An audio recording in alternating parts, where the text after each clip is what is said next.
Sizni bir minutga mumkinmi? Xo'p. Instagramda Ace English sahifasiga obuna bo'lganmisiz? Aynan o'sha unga bilmayman-u, lekin ko'piga obuna bo'lganman. Agar obuna bo'lgan bo'lsangiz, sizga 50 ming so'm taqdim etamiz. Keling tekshirib ko'ramiz. Tekshirib ko'ramiz hozir. Ace English. Mana shu. Xo'p, ha shu. Xo'p, obuna bo'lgan ekansiz. Qoyil, tabriklayman. 50 ming so'm yutib oldingiz.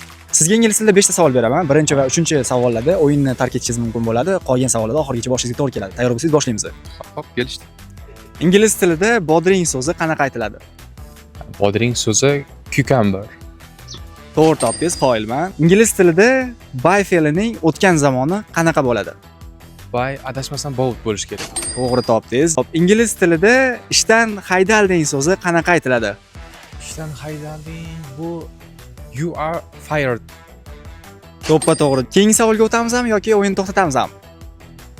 Hozir hisobimda qancha Hisobingizda boshida Ace Englishga obuna bo'lganingizda 50 ming va 3 ta savolga to'g'ri javob berganingizda 40 ming so'm mavjud va jami hisobda sizda 90 ming so'm. hozir hammasiga umumiy javob berganda qancha yetgan bo'lardi? 80 ming yetgan bo'ladi. Unda menga shuni o'zi ham bo'laveradi. Bugungi plan bajarilibdi-da unda. Tabriklayman, mana siz yutug'ingiz. Ingliz tilini o'rganayotgan yoshlarga fikrlaringiz bo'lsa bemalol. O'z dadam aytardi, bolam, til o'rgansang kam bo'lmaysan deb. Shunday ekan azizlar, til o'rganishda aslo to'xtatmang. Bu sizlar uchun kelajakka ajoyib foydavor bo'lib xizmat qiladi. Rahmat. Ingliz tilini o'rganishda davom etamiz va Ace Englishga obuna bo'lishni unutmaymiz.